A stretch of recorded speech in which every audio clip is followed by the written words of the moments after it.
Well, hello, YouTube and social media. You're watching the Work Studies and Observations group, and I'm Ron Welch. Let's talk about work. All right. A few days ago, I was in this sandwich shop and placed my order, and I was standing around waiting for them to deliver it, and saw this notice, the notice that you're now seeing on your screen. And you're probably reading this, and the thing says something. I don't have it in front of me right now. But the thing, it says, hey, because of a labor shortage, our suppliers can't deliver. And because they can't deliver, we don't have things that you normally see in our store available to you. That's what it says. And so I don't know what it was. They fulfill my order just fine. But anyways, I looked at that notice and looked at it, and I thought, well, I'll just take a picture of it because I can use this in some of my work here on the Work Studies and Observations group. I can probably use this as a talking point or as a prop or something like that. And so that's what I'm doing with this video. But this is it. This is what I want you to know. This video was not the intended purpose of that notice. But what happened was this. I left the sandwich shop and I was driving down the road, and that notice just for some reason just kind of stuck in my mind. And it was interesting because everywhere I go, and I know everywhere you go, you see these notices. We're hiring, we're hiring, we're hiring. And here on LinkedIn and other places, Wall Street Journal and all these other media, business media outlets are talking about the labor shortage and people aren't working and yada, yada, yada. You got it. So this notice, for some reason, though, out of all the other things I see every day, all day, this notice stuck in my mind. So I'm riding down the road thinking about it, stopped at a red light, and it was like, gosh, that notice is not correct. That's really an incorrect notice. Because the real problem is not a labor shortage, because we have people that can work. We have educated people that can work. We have experienced people that can work. The problem that we're seeing here in America right now is a work ethic shortage. That's what we're seeing. So I want to talk a little bit about this thing called work ethic, particularly if you're in business right now and you're hiring people and you're trying to get work done through people. This is the problem that you're running up against, more than likely. And I think you're probably, if you're not in that category, if you have enough people working and you're getting work done through people, then you're in the rare quadrant of this, because everybody else is suffering from it. Even good companies that I know are suffering from this issue. So let's talk a little bit about this work ethic shortage, what it means to you, what it means to me, and how do you handle this in the work? Or I'm going to give you some ideas on maybe how to handle this, because this is something you're dealing with every day.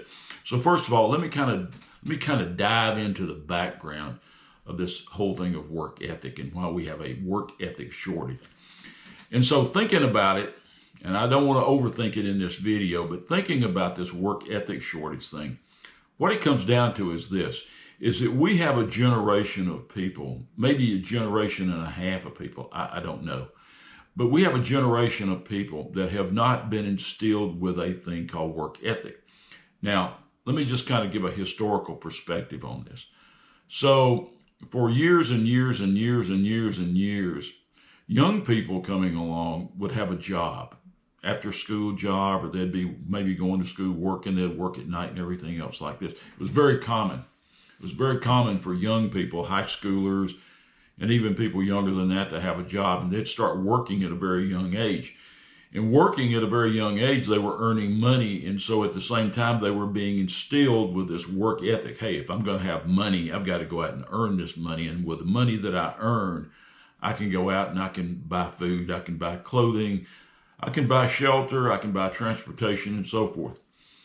That experience at a very young age instilled into many, many, many, many people this thing called the work ethic. So when they got out of school, and if they went to college and got out of college and they started a job and a career, they had instilled with them, not only did they have a diploma from a high school or a college, but they also had a diploma in work ethic. And so that's missing today. Another thing is this, and you may take offense at this, and if you do, honestly, I don't care. But here's the other part of this, is that we have a generation, maybe a generation or and more, that have gone through an educational system that's really taught them that business is bad, making profits is bad, and that basically work is bad, and the people that have these businesses are bad people.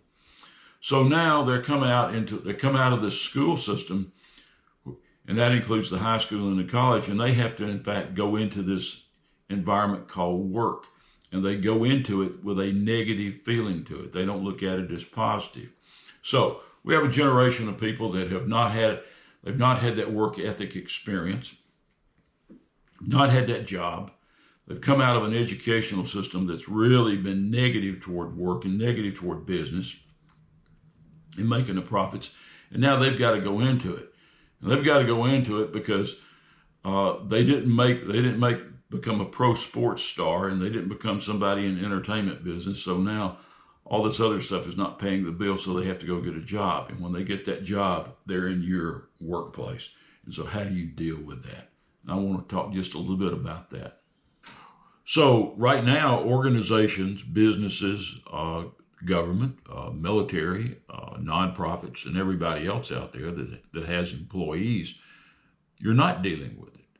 If you were dealing with it, you wouldn't have everybody wouldn't be posting a sign that we're hiring, and everywhere I'd go, people talking about we don't have enough people to do the work. So we're not dealing with it very well. So that's one thing. Another thing that I'm hearing, and I've heard this recently a lot from companies that I have been talking to about work, and that's this: they'll hire somebody in. This person they hire in, they might work a week, they may work 2 weeks, they might work a month, they may work 2 months, and then they just call in and say, hey, we can't deal with this. I can't do this work anymore. So they quit, they resign, they walk away from it. And that's part of this other thing I'm going to do a video on called The Great Resignation. We'll talk more about that in another video. So right now, this is how organizations are not dealing with this lack of work ethic, and also the negative feelings toward work and toward businesses, is that we can't hire people, and the people we do hire, they don't last very long. And I'll give you a real example of this. Heard from a friend the other day. I was eating lunch with them, and they were telling me about they had hired a person into their organization, and the person lasted 2 months and said they were a very, very good employee. They were doing a very good job. The person just walks in and says, hey, look, I'm quitting. And I'm quitting because the workload is just too much. They can't do the work. And so that's another issue that companies have to deal with. So you're shorthanded, and the people that you do have, you're putting more and more weight on their shoulders, and at some point in time, people are going to quit. And I know of another story where a guy had been working at a company for, I think 10 years or more. The workload just became unbearable, and he too just quit. So I'm hearing more and more stories about that. But how do you deal with this? And so we could, in this video, I could sit and talk about the socio-political, economic implications of this, and all the issues behind why we don't have a work ethic, and why people looking at negative toward work. Mike Rowe, the guy that has the Dirty Jobs channel, and now he's got something about, Mike Rowe Works. I mean, he dives into this very much every day in his videos, and I follow him. But there's an issue here. But you have to deal with it for you. And you're not there in your business to solve the world's problems and try to figure out the socio implications of this and try to turn back the time and whatever it is that's got to fix this. You've got to get work done, and you've got to get work done through people. And so how do you do this? So when you hire a person in, and even with the people that you already have on your workforce now, you have got to pay strict attention to the people and how you manage them and how you supervise them, because that right there comes down to the key of bringing people in, keeping people, and keeping even long-term people in, is how you treat them. That's the most vital thing. Remember this: people do not leave organizations. People do not leave organizations. They leave what? They leave supervisors. Happens every time. And it is so interesting too. I see ads now every day, all day, from companies that saying, "Oh, we're hiring. We're paying $15 an hour. In some places, we're paying more than that if the cost of living is more." So they're throwing money at people. And we know from research, from years and decades of research, that really money is not a motivator. It's a partial motivator. Don't get me wrong. We are motivated by money. It's part of that work ethic thing, but it is not the bigger picture. What really motivates people is to have a safe and secure place they can go to work and where they feel respected and where they feel that they're making a contribution to it. And that's what you've got to do in your organization. If you're going to successfully recruit people and to bring people in and keep them there on the job so that your business, your organization can get work done through people. So here it is. I'm going to give you 3 things to think about. And they all really go together. They're not independent where you do one and do the other one. But this is where it starts at right now. And we'll talk more about this in a later video. But attracting people and keeping people, and particularly keeping people on the job and getting them to be productive, really falls on the shoulders of what? Your first line management, your first line supervisors. And I know you're saying, God, we've heard this, and we've heard it. Yeah, you have. And guess what? It's the truth, and it's not going to go away. Nothing is going to change. There's no technology, there's no app, there's nothing out there that's going to make this change. The effectiveness of your workforce, the productivity of your workforce, the performance of your workforce resides solely to a great degree on your supervisors. And I say to a great degree because the management above your frontline supervisors has a significant role in this. But your frontline supervisor, your manager, that production lead, that project lead, they're the person that's got to have the right skill set. So here it goes. I'm going to give you 3 things to think about in this video, and then we're going to bring this to a stop. And we'll talk more about this later. So here are the 3 things. First of all, once you recruit a person and you bring them into your workforce, the first thing that you have to start working on with that person is building trust.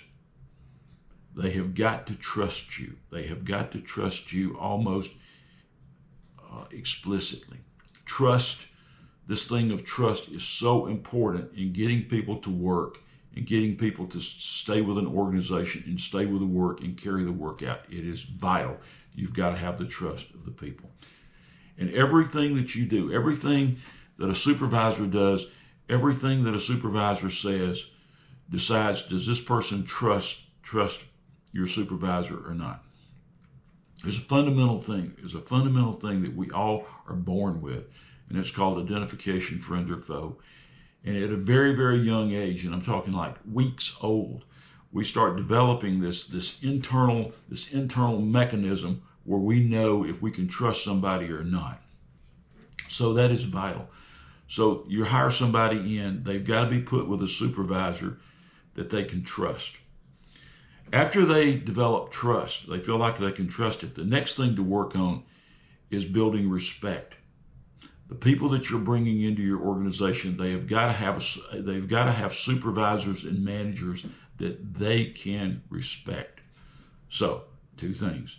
They've got to have the workers, the workforce. It's got to have supervisors and managers that they can trust, and they have to have supervisors and managers that they can respect.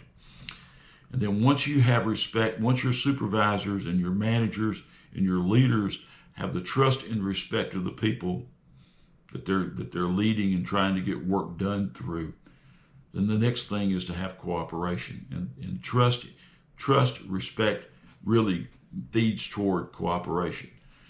If you've got supervisors and managers in your organization that can gain the trust of people, gain the respect of people, then they will have the cooperation of people. And with trust and respect and cooperation, you can get work done through people. And another thing is this, because that kind of environment is a safe and secure environment, and people will not want to leave it. So that's all I'm going to say this morning in this video about this thing called the work ethic shortage and how it impacts the workforce and people leaving and people not wanting to work and so forth. We'll pick more about this in a later video. So if you have any questions about this, you've got my email. You know how to contact me. You can leave a comment at the bottom around this video, whether you like this video or not. I don't really care. I'll respond to your comments, and I do want to hear from you. So I'll leave it at that. So just keep this in mind as you're leaving here. We do not have a labor shortage. We have a work ethic shortage. And your job in business or government or industry or nonprofits or wherever you may be working, healthcare, wherever it's at, your job is to gain the trust and the respect and the cooperation of the people that you're bringing into your organization, as well as the people that's already employed there. You want to get that as well. You want to have their trust and respect and cooperation as well. We'll talk more about how to do that in a later video. Have a great day. We'll see you in the next one.